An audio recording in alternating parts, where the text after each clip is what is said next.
Hello, I'm David Morgan of the Kansas chapter. On behalf of the Practice Technology Committee, we are presenting the tech tip for the month. This tip involves note taking and organization of your notes. Last month, we looked at the remarkable tablet. Today, we are going to look at the iPad. And with me today is Jeff Alford of the Alford Law Office in Western Kentucky.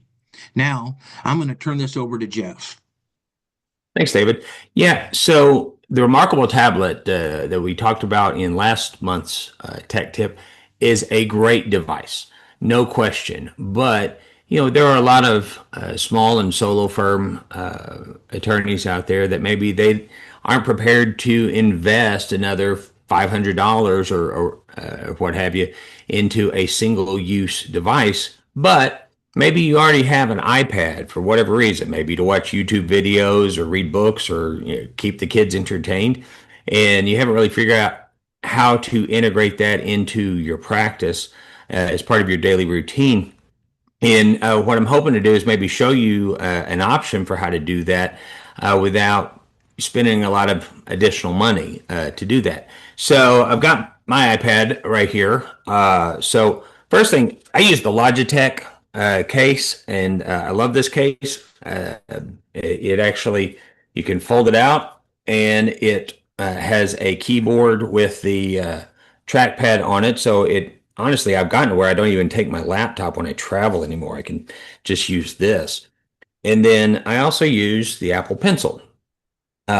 This is just the Apple Pencil. I think they recently released the Apple Pencil Pro that has some additional features, but for my needs, this one works just fine. I've been using it for about 2.5 years now. No problems. It sticks to the side of the iPad by magnets. However, after a particularly scary time going into the courthouse and the having to run this through the metal detector, and my pencil got stuck to the side of the metal detector, and the security guard had to crawl into the machine to get it out. I invested $7 in this little holder right here. It just sticks to my cover, and it holds it quite securely as I'm throwing it into my bag or what have you. The next thing, what I use this for, use it for a lot of things, but the point we're talking about today is for note taking. So just like Kevin suggested, always keep your security lock on your devices. But I use an app called Notability, and I've been using Notability for a long time. I don't know if you can see that it's the icon down there with the little pencil that looks like it has a microphone attached to it. If you search on the App Store, you can find it. They have an app both for the iPad as well as for the Mac if you're in the Apple ecosystem. And we can talk a little bit more about that here in just a second. But when you open it up, you're given the option of creating a notebook. It actually has a lot of different ways that you can organize. I'm not going to show that because I've got a lot of client information on there, and I really don't want to get in trouble. I'm pretty fond of my bar card. But I've used this for a number of years, and like a lot of people, I had some complaints in terms of how it felt writing on the iPad because it's basically a glass screen. And so again, I like to find cheap ways of solving problems. And so I started using this. It's called Paper Nano, Nano, Paper Nano film. You can get these on Amazon. This is a 2-pack, and I think I paid, $8 for it. I think maybe it usually runs a little bit more than that, but I caught it on sale. But generally, for about $10, you can get two of these. I've been using the same one on this screen now for about 9 months with no problems. I anticipate I'll probably have to change it at some point because I'm starting to notice that I can see marks on the screen, but it comes off very easily. And the great thing about it is, I don't know if the mic will pick this up, but it actually sounds like you're writing with a pencil and that same kind of feel to it. It totally does away with that feeling like you're writing on glass. So now Notability itself is it is a free app. They do have a paid or subscription model. The free version is not as fully featured. Although I used the free version for years, I finally, about a year or so ago, went ahead and paid, I think it's $15 for the year for one of their subscriptions. And it gives you access to some different styles of notebooks. Like if you're an engineer, it has like grid paper or, the uh, different journals and things like that. I don't really use any of those. And really the only reason I paid for the subscription is because I like the software and I want to support the developers. But I will use this in meeting with a client. It um, uh, translates my handwriting, which I have horrible handwriting. I probably should have been a doctor. And this app will actually still read my handwriting, and you can convert it to text. You can also, if I wanted to, I could bring up the keyboard from my Logitech case, and actually I could just type my notes on here instead of handwriting, or do some combination. If I wanted to type my notes, and then maybe if I had to draw out a diagram or something like that as part of my meeting with a client or something along those lines, you can add that in. You can import photos. You can import other PDFs. If you have a deposition and you want to annotate that, you can import it right into Notability. And I'll show you how you can do that. I'll try to, hopefully. Let's just say, let me pull up a website here real quick. I'll just news website here, okay? So if you go up here to the top of your browser to the little rectangle with the arrow, you can click on that, and Notability is one of the options. I can click on it,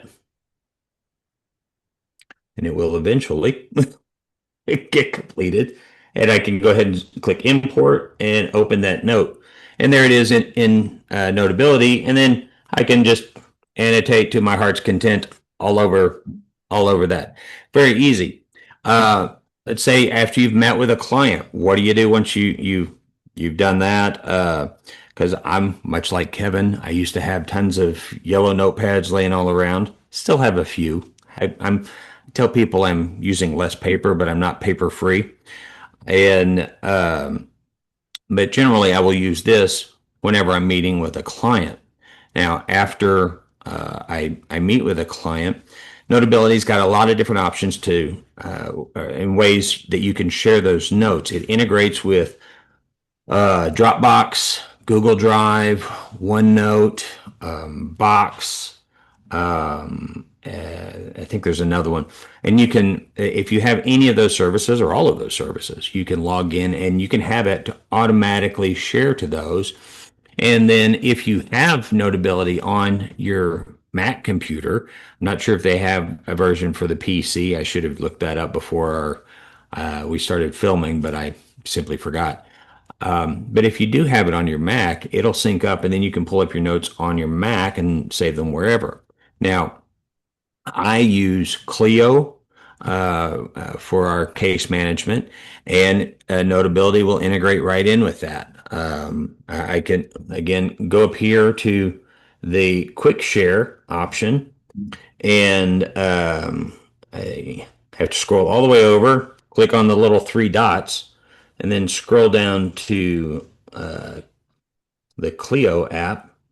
And then it gives me the option of where to save it, choosing the matter and what folder I want to save it in Clio. Now, I'm also an old school guy who believes in tons of redundancies, and so I still maintain a server on site. I've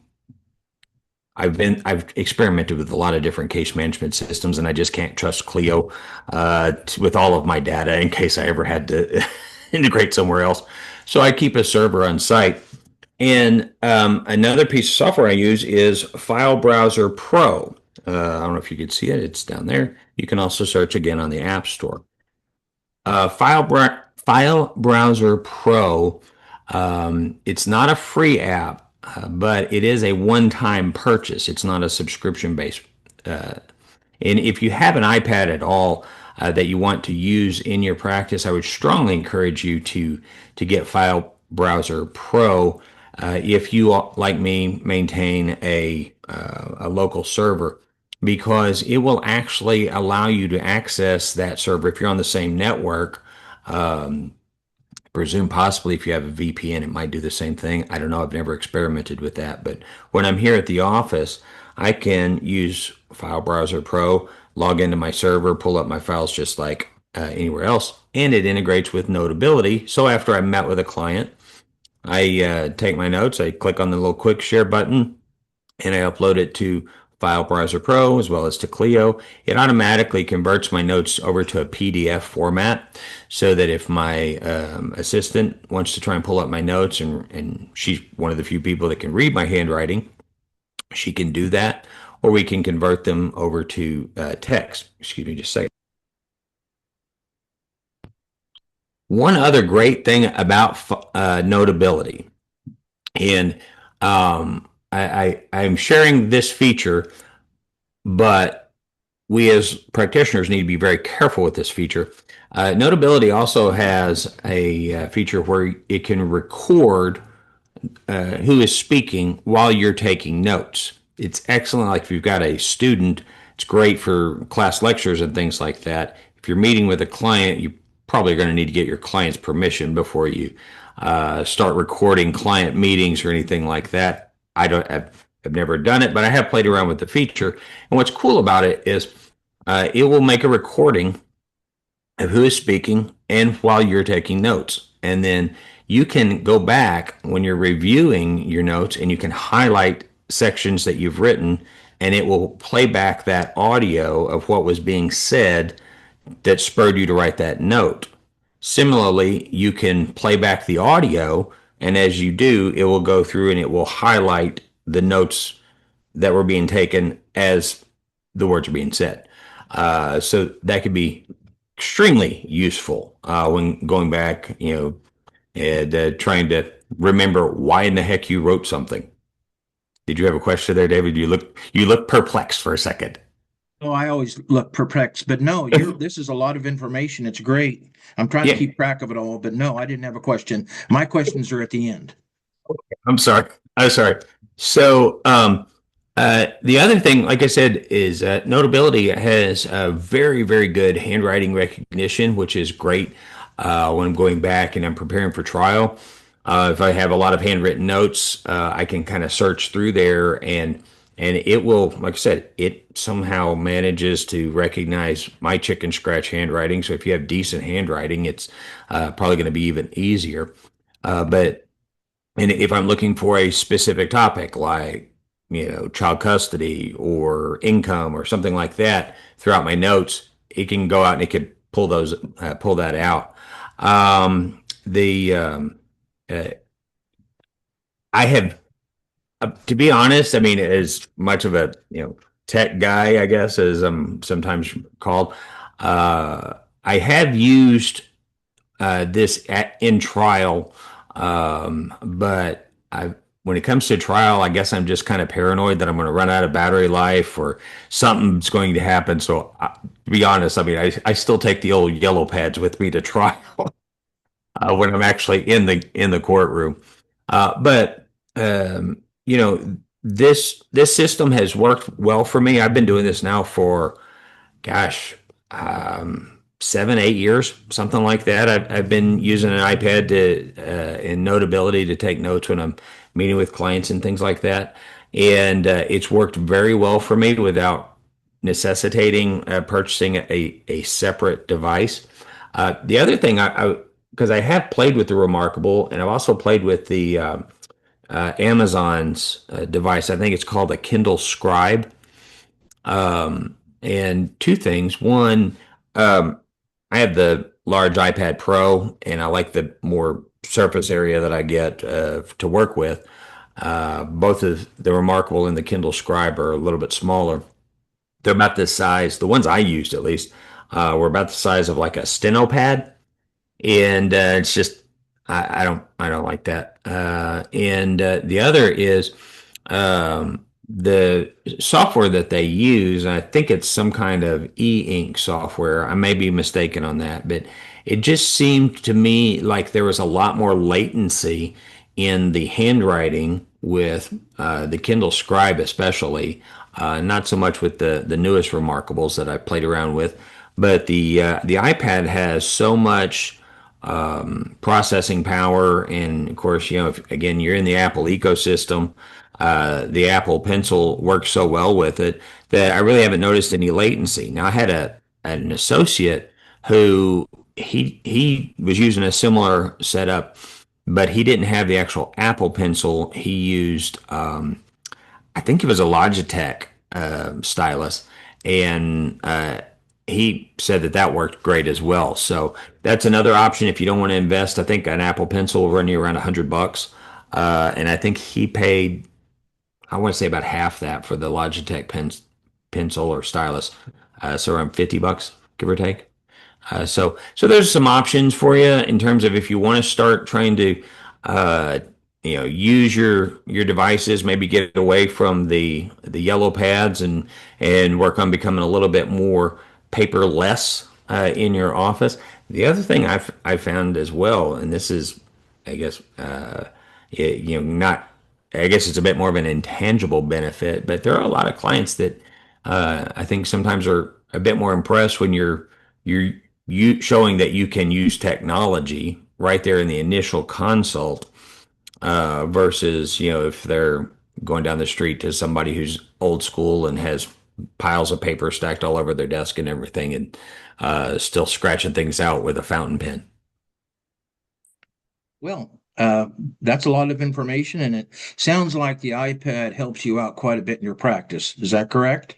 Oh, for sure, for sure. Like I said, I used to lug my laptop around with me, and I've actually managed to make this work with most of my travel, which is lighten the carry-on bags that I got to take. Yeah. Um, if you're out of your office and you want to use your iPad, how do you connect it to the internet? Well, so that's a good question. So, of course, you can buy an iPad that actually has its own separate data plan, and nothing wrong with that. I've been grandfathered in on my office cell phone plan where we have a pretty hefty budget on that. And I usually just link it up with my cell phone and use it that way, and have not really had any problems. And then if I am out and about somewhere that has Wi-Fi available, you can always still log on with that. Although if you do, get a VPN, protect yourself, protect your client's data. That's a plug for that. But yeah, it's pretty invaluable. All right. Well, I got one last question to finish this up, Hmm. and it's a very important question. And I understand your law firm is in Kentucky, correct? Yes, sir. Hmm. And when you made a reference to a bar card, does that mean you're talking about the practice of law or Kentucky bourbon? A little bit of both, really. Okay. Well, that's important. I wanted to make that clear. All right. Yeah, true story. I was in a networking group when I first got out of law school, and I was working for a firm, and I had not yet got my bar results, and we had this was 25 years ago or more, and we actually had a listserv, if you remember those. Um, and I got my bar results, and I announced on there I passed the bar, and one of the smart alecks quickly responded with, "You've never passed a bar in your life. You stop at all of them." That is a good joke. All right. Thank you. I thought that was great. I learned quite a bit. So I'm going to close this off with talking about next month. We're going to start talking about AI, and I think everybody knows what that is. But what we're going to do next month is to start it off with a simple approach, and we're going to call it AI for beginners, and that means lawyers. So that's going to be our tech tip for next month. So thank you again. I thought this was great, and over and out for now.